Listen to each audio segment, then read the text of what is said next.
There was one day in particular where he said, I've just received a phone call from Mr. Robert Rehme.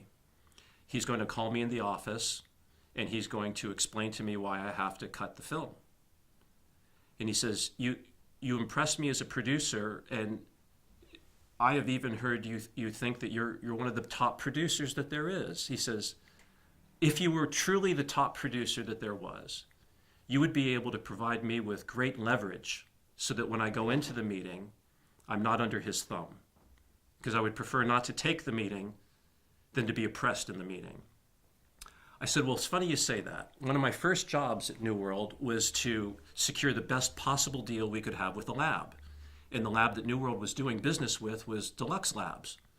And after I bid it out to every possible contender, I moved all of the business from New World, which is a great deal of release prints, to CFI Laboratories. I said, and as we sit here now, the cut and conformed original negative has not yet struck its protection master IP, and only one cut and conformed original negative exists, and it's at the CFI vault.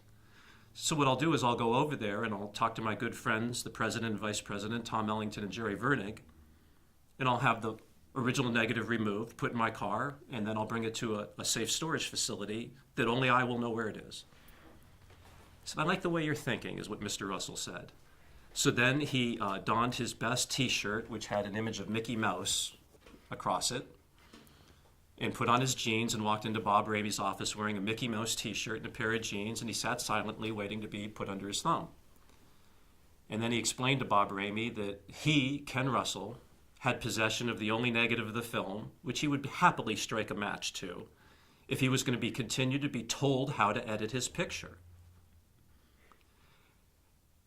Bob rescinded and said, just get me an R. I mean, Bob was sitting there, he was ready to tell Ken Russell how to cut his movie, if you can believe that. But that was Bob's way. When we did the original Children of the Corn, I was asked by Bob Rehme to screen the film. And I said to Bob, well, you know, we are in a very restricted budget, and at Universal Pictures, you guys will spend, and this is 1984, you guys will spend $50,000 or $100,000 to temp mix a film to show it to you, your own executives, so that you don't have to imagine a soundtrack and imagine this and imagine that. I said, Bob, you've only given me $1.5 million to make the whole movie.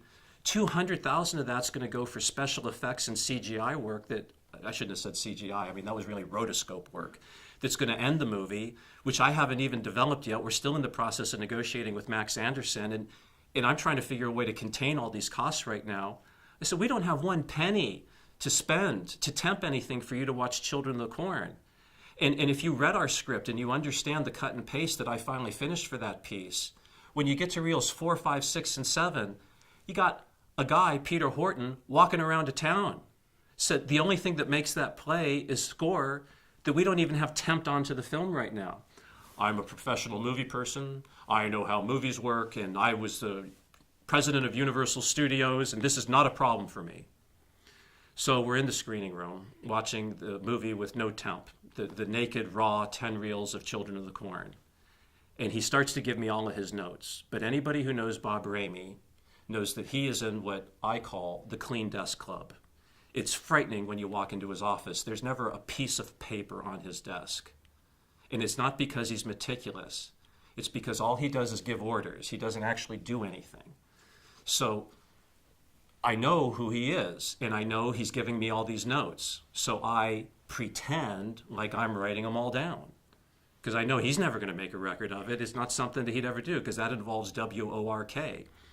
So I'm writing, you know, what do I want to pick up at the grocery store on the way home, and who should I try and make an arrangement to have a date with next weekend, and I'm busy writing, not a thing that he's saying. So now we finished the film, and the director's happy with it, and we have one of the best editors that you could ever be in business with, Harry Karamidas, and you look him up on IMDb, no business working on this little picture. We hit a peculiar availability in his schedule. He had a peculiar relationship to our director through a friend of a friend.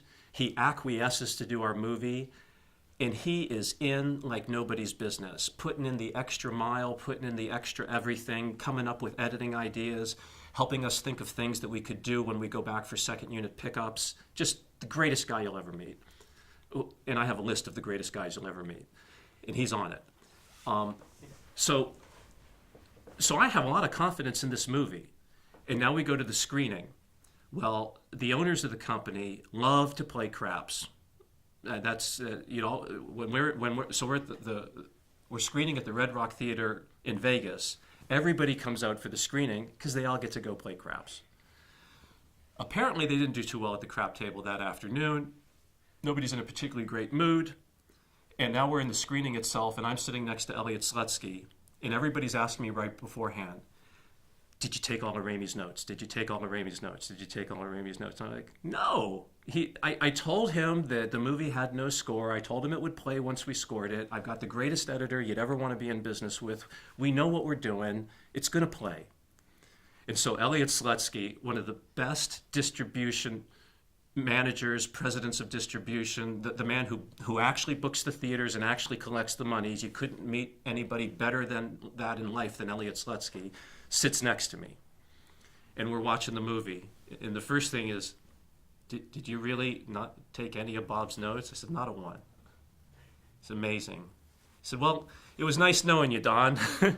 He says, obviously you're not going to be at work with us tomorrow. And, we had a good run. Angel made a lot of money. We're in the screening, and just at the end of reel one, about 8 minutes into the movie, Linda walks out of the car, and the little boy sits up because he's dead. Linda Hamilton thinks he's dead, and he's not, and it scares her. And the way the director directed that, he had the whole rehearsal and the blocking and showed Linda the dummy underneath the blanket, and then preoccupied her attention while behind her back, the art people switched it out. So that reaction of fear on Linda Hamilton's face was quite genuine. She never expected a human being to actually sit up and when she pulled the blanket up. The audience at every screening I've ever seen of the movie always reacts the same way Linda does when that happened.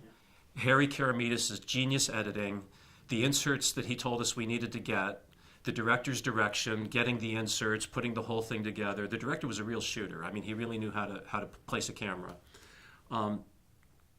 It worked. So we're in the audience there. It's 8 minutes into the movie. I'm sitting next to Elliot.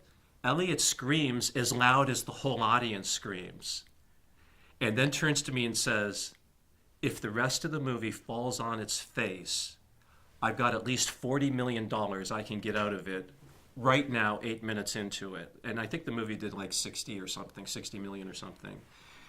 And I'll never make an argument that reels 4, 5, 6, and 7 are great cinema. I just know that we were on a real budget, and we had to make decisions to either get a version of this movie out or not make the movie. Would the movie have been better if we did 18 months with Sam Raimi? It would have been an amazing film. It may never have been made. So I did what I did to get done what I could get done.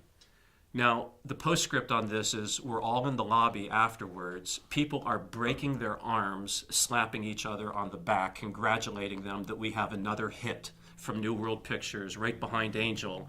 We're coming out of the gate strong with the new management team, and I'm their top producer. And Bob comes to me and actually says in front of the other two owners, the head of distribution, the head of acquisitions, the president of the CEO of the company, it's a good thing I gave you all those notes. I saved your movie. Now, every single one of them except Bob knows I didn't take one of his notes. Bob's the only one that doesn't know. The place bursts into spontaneous and uncontrollable laughter. And the movie did great.